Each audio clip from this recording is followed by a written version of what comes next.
দেশটা কারো বাপের না, এটাই ছিল স্বাধীনতার ঘোষণাপত্রের আকাঙ্ক্ষায় লেখা ছিল। আপনি গণতন্ত্র রাখলেন, তো গণতন্ত্র দিয়ে কি করেছেন? 73-এর মার্কা নির্বাচন করেছেন। শেখ মুজিবের মতো নেতা 7টা সিট ছেড়েছে মাত্র, তার 100 সিট ছাড়ার মতো উদারতা ছিল না। How could be the father of nation? এতটুক জেনারসিটি যান নাই যে this is my people, this is my nation, I would sacrifice all of the seats in your favour. তখন না আপনি ফাদার অফ নেশন হবেন। যুদ্ধের সময় আপনি যাদের রক্তকে সমান বলে বুলেটের সামনে, স্নাইপারের সামনে, গুলির সামনে, পুলিশ র্যাবের সামনে দিয়ে দিলেন, তাকে আজকে আপনি পাবলিক বিশ্ববিদ্যালয়, প্রাইভেট বিশ্ববিদ্যালয়, মাদ্রাসা, অমাদ্রাসা, শিক্ষিত, অশিক্ষিত, এই যে ডাইকটমিগুলো দেখেছি, এই ডাইকটমির নাটক আমরা 72-এও দেখেছি। যে যে কারণে রিপাবলিক ফেইলিওর হয়েছে, ওই হিস্ট্রি যদি আমরা রিকল না করি, রিভিজিট না করি, 24-এর মনসুন রেভলিউশন আবার ফেল করবে। অক্সফোর্ড ইউনিয়ন 1933 সালেই আপনার একটা বিতর্ক আয়োজন করে। এই ইউনিয়নের রেজলিউশন ছিল whether the union agrees to fight for the king and the country, এবং এই মোশনটা পরাজিত হয় যে 275 এবং 158 ভোটে ছাত্ররা ভোট দেয় যে আমরা হিটলারকে প্রতিহত করবার জন্য এবং আমার দেশের রাজা এবং তার রাজ্য বাঁচানোর জন্য যুদ্ধ করব না। যারা আপনার প্যাসিফিস্ট থিওরি সম্পর্কে জানেন, সারা দুনিয়াতেই যুদ্ধবিরোধী একটা আইডিয়াজ আছে সারা দুনিয়াতে। তারা চায় যে যুদ্ধের বাইরে একটা বিকল্প রেজলিউশন পৃথিবীতে সম্ভব, বিভিন্ন ফর্মে সম্ভব। তো সেই বিতর্কে অক্সফোর্ড প্লেজ অথবা অক্সফোর্ড ওথ বলে আর কি। তো আজকের জুলাই আগস্টের গণ অভ্যুত্থানকে যদি এটাকে দিয়ে জাজ করতে হয়, তাহলে দেখতে হবে যে আমাদের ছাত্র সমাজের যে একটা সাইলেন্ট প্লেস ছিল, not to get engaged with anything apolitical, pacifist pledge, তারা কিন্তু সেই প্লেজ থেকে বের হয়ে এসে মনসুন আপরাইজিং অথবা মনসুন রেভলিউশনের নতুন প্লেস তৈরি করেছে।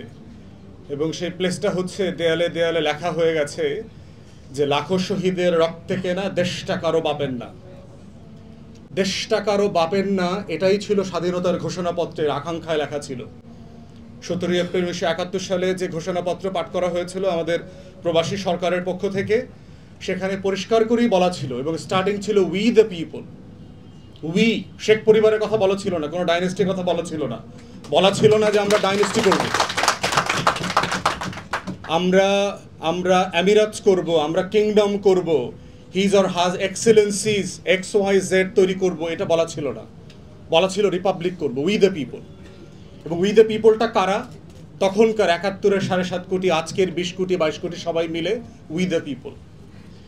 তো কেন ছাত্র সমাজকে আবার নতুন করে একটা মনসুন আপরাইজিংয়ে আসতে হলো? হাজার হাজার মানুষ তো জীবন দিয়েছিলেন, বারবার দিয়েছেন, বারবার রাস্তায় এসছে। বাংলাদেশের ইতিহাসের সবচেয়ে জনপ্রিয় 2জন প্রেসিডেন্টকে অ্যাসাসিন করা হয়েছে। বারবার কেন করতে হয়েছে এটাতে? এটার মধ্যে কথা বোঝার মধ্যে হচ্ছে আজকের টাইটেলের সিগনিফিকেন্স, যে why we are here and why you organise and hosting the event. সেটা হচ্ছে যে ফেইলিয়রটা বোঝা দরকার আমাদের ফার্স্ট, যে আমাদের ফার্স্ট রিপাবলিক ফেল করলো কোথায়, প্লেজটা কোথায় ছিল। ফার্স্ট প্লেজ ছিল, যারা ডিক্লারেশন অফ ইন্ডিপেন্ডেন্স পড়েছেন ওখানে দেখবেন যে ডিভোর্স সেটেলমেন্ট লেখা ছিল প্রথম দিয়ে, ফার্স্ট সেকশনে ছিল। ওয়ারাজ যেহেতু পাকিস্তান রাষ্ট্র আমাদের সাথে কৃত ওয়াদা রক্ষা করে নাই, যেহেতু পাকিস্তান রাষ্ট্র পশ্চিম এবং পূর্বের মধ্যে সমতা বিধান করতে পারে নাই, যেহেতু পাকিস্তান রাষ্ট্র বৈষম্য কায়েম করেছে, যেহেতু পাকিস্তান রাষ্ট্র শাসক গোষ্ঠী গণতান্ত্রিক পন্থায় ক্ষমতা হস্তান্তর করতে পারে না, এরকম লম্বা রেজলিউশন আছে ওয়ারাজ দিয়ে। সেহেতু উই দ্য পিপল, আমরা ইলেক্টেড রিপ্রেজেন্টেটিভের পক্ষ থেকে বলছি and propose করছি to propose a forming an independent free democratic nation, যেটার নাম হবে পিপলস রিপাবলিক অফ বাংলাদেশ। সেই রিপাবলিকটা কোথায়? 72-এর সংবিধানে দেখেন, সংবিধানে বলা হচ্ছে যে পূর্ব পাকিস্তান বলিয়া যাহা পরিচিত ছিল, উহাই এখন বাংলাদেশ বলিয়া পরিচিত হইবে, এবং যে সকল জনগোষ্ঠী এখানে বসবাস করেন তাহারা বাঙালি বলিয়া পরিচিত হইবেন। যুদ্ধের সময় তো আপনি বলেন নাই, চাকমারা তো যুদ্ধ করতে গেছে, ওদেরকে তো যুদ্ধের ময়দান থেকে ফিরাইয়া দেন নাই, তুমি তো বাঙালি না, তুমি যুদ্ধ করতে পারবে না। ঊর্ধ্বভাষী বিহারিরা তো যুদ্ধ করতে গেছে, ওদেরকে তো ফিরায় দেন নাই এটা বলে যে তুমি তো উর্দুভাষী, তুমি তো বিহারি, তুমি তো বাঙালি না। তাহলে যুদ্ধের সময় আপনি যাদের রক্তকে সমান বলে বুলেটের সামনে, স্নাইপারের সামনে, গুলির সামনে, পুলিশ র্যাবের সামনে দিয়ে দিলেন, তাকে আজকে আপনি পাবলিক বিশ্ববিদ্যালয়, প্রাইভেট বিশ্ববিদ্যালয়, মাদ্রাসা, অমাদ্রাসা, শিক্ষিত, অশিক্ষিত, এই যে ডাইকটমিগুলো দেখেছি, এই ডাইকটমির নাটক আমরা ৭২-এও দেখেছি।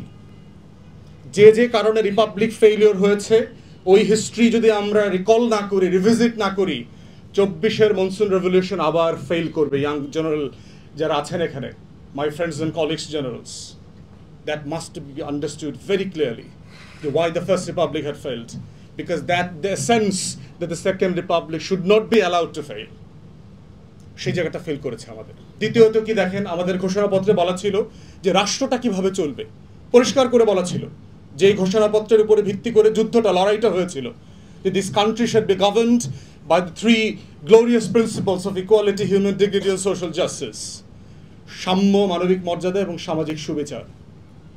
কিন্তু আমাদের কনস্টিটিউশন যেটা হয়েছে ৭২-এর সংবিধান, সেই সংবিধানে দেখেন আপনি জাতিগোষ্ঠীকে বললেন বাঙালি, তাহলে অবাঙালিদের প্রতি কি সাম্য হলো? শেখ মুজিব সকল পাহাড়ি জনগোষ্ঠীকে, চাকমাদেরকে বলল তোরা বাঙালি হয়ে গেলেই তো হয়, ল্যাটা ছুটে যায়। এটা কত অপমানজনক একটা জাতিগোষ্ঠীর জন্য। ধরেন আপনি একজন মুসলমানকে বলছেন তুমি হিন্দু হয়ে গেলেই তো হয়, গরু গোশত খাওয়ার দরকার কি? আপনি হিন্দুকে বলছেন তুই মুসলমান হয়ে গেলেই তো পারিস, এত ঝই ঝামেলার দরকার কি? তুই আর মাইনরিটি কলঙ্ক নিয়ে ঘুরতে হইল না। চাকমাকে বলছেন বাঙালি হয়ে যেতে, উর্দুভাষী বিহারিকে বলছেন তুই বাঙালি হয়ে যা। জাতিসত্তার পরিচয়কে কেন আমরা হোল্ড করতে পারছি না? এই যে অপর তৈরি করা এবং অপরকে নাই করে দেওয়ার যে এক্সক্লুশনিস্ট আইডিয়াস, এই আইডিয়াসগুলো আমরা ২৪-এও দেখতে পাচ্ছি, জুলাই আগস্টের পরেই দেখতে পাচ্ছি। তুমি অপর, তুমি সরকারি বিশ্ববিদ্যালয়, তুমি অপর, তুমি প্রাইভেট বিশ্ববিদ্যালয়, তুমি অপর, তুমি মাদ্রাসা, তুমি আলেম, তুমি জুব্বা পাঞ্জাবি পরো, তুমি অপর, তুমি শহরে অথবা তুমি গ্রামীণ, তুমি অপর। এই অপরায়ণ থেকে বের হয়ে এসে একটা ইনক্লুসিভ আইডেন্টিটি ফর্ম করতে হবে, সেটা হচ্ছে আমার পিপলস রিপাবলিক অফ বাংলাদেশ। এটা ফর্ম করা আছে, we just have to be part of it. এটাই হচ্ছে ফিউচার, টাইটেলের ফিউচার। এটাই হচ্ছে আমাদের reflection for the second republic. এখানে ফিরে আসতে হবে। কোথায় কোথায় ভুল করেছি ফার্স্ট রিপাবলিকে? ফার্স্ট রিপাবলিকে ভুল করেছি, সাম্য, মানবিক মর্যাদা, সামাজিক সুবিচারের কথা লেখা ছিল, কিন্তু 4টা নতুন আইডিয়াস কনস্টিটিউশনে আমরা যোগ করলাম, which have never been part of the struggle. Secularism, democracy, socialism, Bangali nationalism, এগুলো কোথায় পেলেন আপনি? এগুলো তো যুদ্ধের আইডিয়ার মধ্যে ছিল না। আপনি এটা আওয়ামী লীগের কনস্টিটিউশনেও ছিল না, ৭০-এর ইলেকশন ম্যান্ডেটেও ছিল না, তো এটা পেলেন কোথায়? তো দিলেন, সমস্যাটা কোথায় দেখেন? কন্ট্রাডিক্টরি প্রপোজিশনস। আপনি বলছেন ডেমোক্রেসির কথা, তো ডেমোক্রেসি মানে কি? ডেমোক্রেসির সাথে একটা উদার পুঁজিবাদী অর্থনীতির সম্পর্ক আছে। আবার সমাজতন্ত্রের কথা বলছেন, যে সে বলছে যে আপনার ব্যক্তিগত প্রপার্টি, দোকান পাট, জমি জমা, বাড়ির মালিক টালিক সব কিছু রাষ্ট্র চাইলে ন্যাশনালাইজ করে ফেলতে পারবে। তাহলে ব্যক্তিকে বলছে তুমি ব্যবসা করো, তোমার ফ্রি এন্টারপ্রাইজ আছে, কিন্তু তুমি যখন খুব প্রফিটেবল হয়ে যাবা তখন আমি তোমার সম্পত্তিটা ন্যাশনালাইজ করে ফেলতে পারবো। তাহলে আওয়ামী মাইন্ডসেটটা দেখেন, ইসলামী ব্যাংক দখলের সাথে মিলায়ে পড়েন, এস আলমের 8টা ব্যাংক দখলের স্ট্র্যাটেজির সাথে মিলায়ে পড়েন, যে আপনি ফ্রি এন্টারপ্রাইজ করতে দিলেন। When they're very profitable, one of the most successful enterprise in the whole of Asia, you allowed the DGFI NSI to take it over. আপনি গোয়েন্দা সংস্থা দিয়ে ব্যাংক দখল করলেন, কু করে ফেললেন। তাহলে ওই যে ৭২-এর মাইন্ডসেট, যে আমি কিভাবে ডেমোক্রেসি, সোশ্যালিজম, সেকুলারিজমের এই কপচা দিয়ে আমি যাচ্ছে তাই করতে পারবো। আপনি গণতন্ত্র রাখলেন, তো গণতন্ত্র দিয়ে কি করেছেন? ৭৩-এর মার্কা নির্বাচন করেছেন, যেখানে জাসদের ৩০,০০০ প্লাস লোককে হত্যা করতে হয়েছে। 7টা সিট, শেখ মুজিবের মতো নেতা 7টা সিট ছেড়েছে মাত্র, তার 100 সিট ছাড়ার মতো উদারতা ছিল না। How could be the father of nation? এতটুক জেনারসিটি যান নাই, যে this is my people, this is my nation, I would sacrifice all of the seats in your favour. তখন না আপনি ফাদার অফ নেশন হবেন। 7টা সিট জিতছে মাত্র, পিটায়া পাটায়া। ৭৩-এ ডাকসু নির্বাচন হয়েছে, ডাকসুর মানে ব্যালট বক্স পর্যন্ত ছাত্রলীগের পোলাপান নিয়ে আসছে, দখল করে নিয়ে আসছে, আওয়ামী লীগের অফিসে এনে কাউন্ট করছে, কাউন্ট করে গুনছে। তাহলে আপনি গণতন্ত্র রাখছেন এবং গণতন্ত্রের মডেলটা কি দিচ্ছেন? ৭৩-এর মডেল। আবার সমাজতন্ত্র রাখছেন, সমাজতন্ত্র রাইখা মস্কোর মডেলে বাকশাল কায়েম করছেন।